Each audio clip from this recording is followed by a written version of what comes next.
Hello विद्यार्थियों, नमस्कार। पिछली वीडियो में पढ़ रहे थे भाषा, व्याकरण एवं लिपि का परिचय।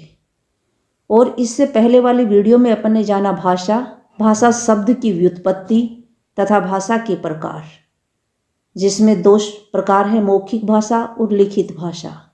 मौखिक भाषा और लिखित भाषा में अंतर क्या है यह भी जाना, और इसके साथ ही जाना सांकेतिक भाषा को भाषा की श्रेणी में क्यों नहीं रखा जाता। इसी से आगे इस वीडियो में अध्ययन कर रहे हैं। तो आगे जो है वह है बोली। तो बोली किसे कहते हैं? सीमित क्षेत्र में बोले जाने वाले भाषा के स्थानीय रूप को बोली कहते हैं। भाषा और बोली में अंतर क्या है? तो पहला अंतर है, भाषा का क्षेत्र विस्तृत होता है, क्षेत्र बड़ा होता है, और बोली का क्षेत्र जो है सीमित होता है। बोली थोड़े से क्षेत्र में ही बोली जाती है। भाषा का रूप मानक होता है, जबकि बोली का रूप मानक नहीं होता। भाषा का व्याकरण व शब्दकोश होता है, जबकि बोली का व्याकरण और शब्दकोश नहीं होता है। तथा भाषा में साहित्य लिखा जाता है, जबकि बोली में साहित्य नहीं लिखा जाता, क्योंकि बोली का कोई व्याकरण और शब्दकोश ही नहीं होता है। इसलिए बोली में साहित्य का सृजन नहीं होता है।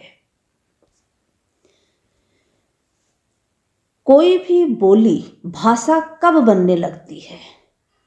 तो कोई भी बोली जो है वो भाषा तब बनने लगती है जब बोली का संरक्षण, संवर्धन तथा अन्य कारणों से यदि क्षेत्र विस्तृत होने लगे तथा उसमें साहित्य लिखा जाने लगता है, तो वह भाषा बनने लगती है और उसका व्याकरण निश्चित होने लगता है।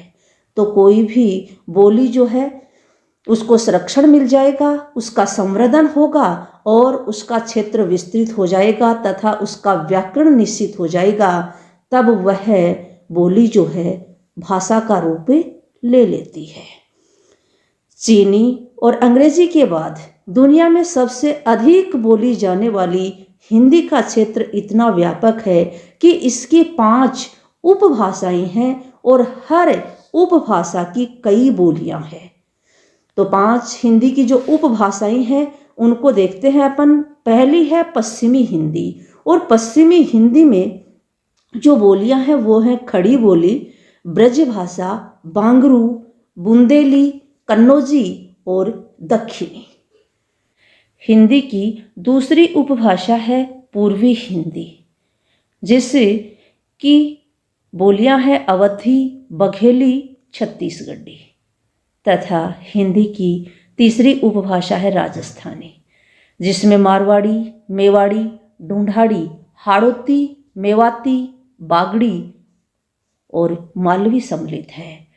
मारवाड़ क्षेत्र के जोधपुर के आसपास की जो बोली है वो मारवाड़ी है। मेवाड़ क्षेत्र उदयपुर चित्तौड़गढ़ का जो क्षेत्र है वहाँ पर मेवाड़ी बोली बोली जाती है। ढूंढाड़ी जयपुर के आसपास का जो क्षेत्र है वो ढूंढाड़ कहलाता है, जयपुर दौसा का, तो वहाँ पर ढूंढाड़ी बोली बोली जाती है। हाड़ौती, जहाँ पर हाड़ा शासक थे वहाँ की बोली हाड़ौती है। मेवाती अलवर और भरतपुर तथा धौलपुर करौली जो क्षेत्र है वह मेवात कहलाता है। यहाँ पर बोली जाने वाली बोली जो है वो मेवाती है।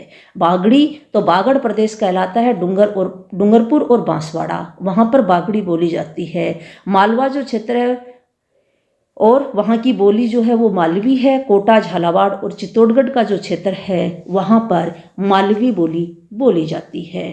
तथा हिंदी की चौथी उपभाषा है वह है पहाड़ी, जिसमें गढ़वाली, कुमायूनी और पश्चिमी पहाड़ी सम्मिलित है।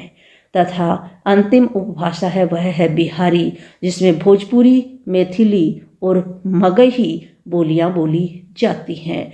इन बोलियों के मेल से बनी हिंदी को 14 सितंबर 1949 को भारत की राजभाषा स्वीकार किया गया। तो भारत की राजभाषा हिंदी को कब स्वीकार किया गया? 14 सितंबर 1949 को।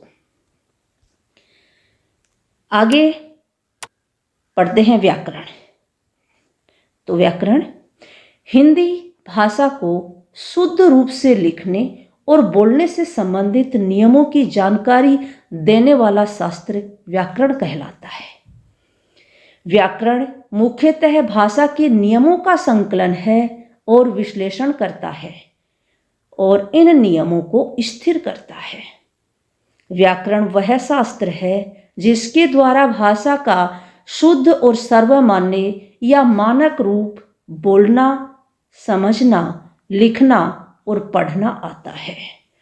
तो व्याकरण जो है वह भाषा के शुद्ध रूप से प्रयोग करने के लिए व्याकरण को जानना बहुत जरूरी है।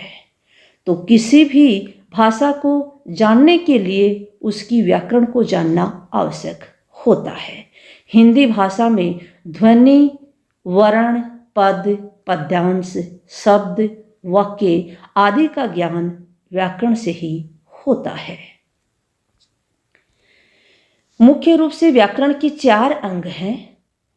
वर्ण विचार। वर्ण विचार में भाषा में वर्णों के उच्चारण स्थलों का ज्ञान होता है तथा वर्णों का वर्गीकरण वर्ण विचार में सम्मिलित होता है। शब्द विचार। भाषा का शब्द भंडार, शब्दों की उत्पत्ति, विकास, निर्माण तथा शब्दों का विश्लेषण, इसका अध्ययन शब्द विचार में किया जाता है।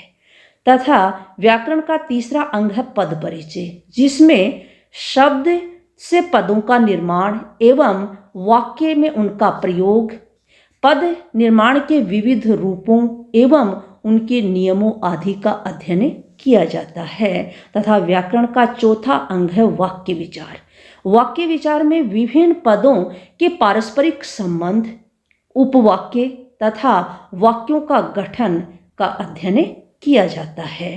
तो धन्यवाद विद्यार्थियों, आज की इस वीडियो में इतना ही। वीडियो अच्छा लगा हो तो चैनल को सब्सक्राइब कर लेना और बेल आइकन भी प्रेस कर लेना।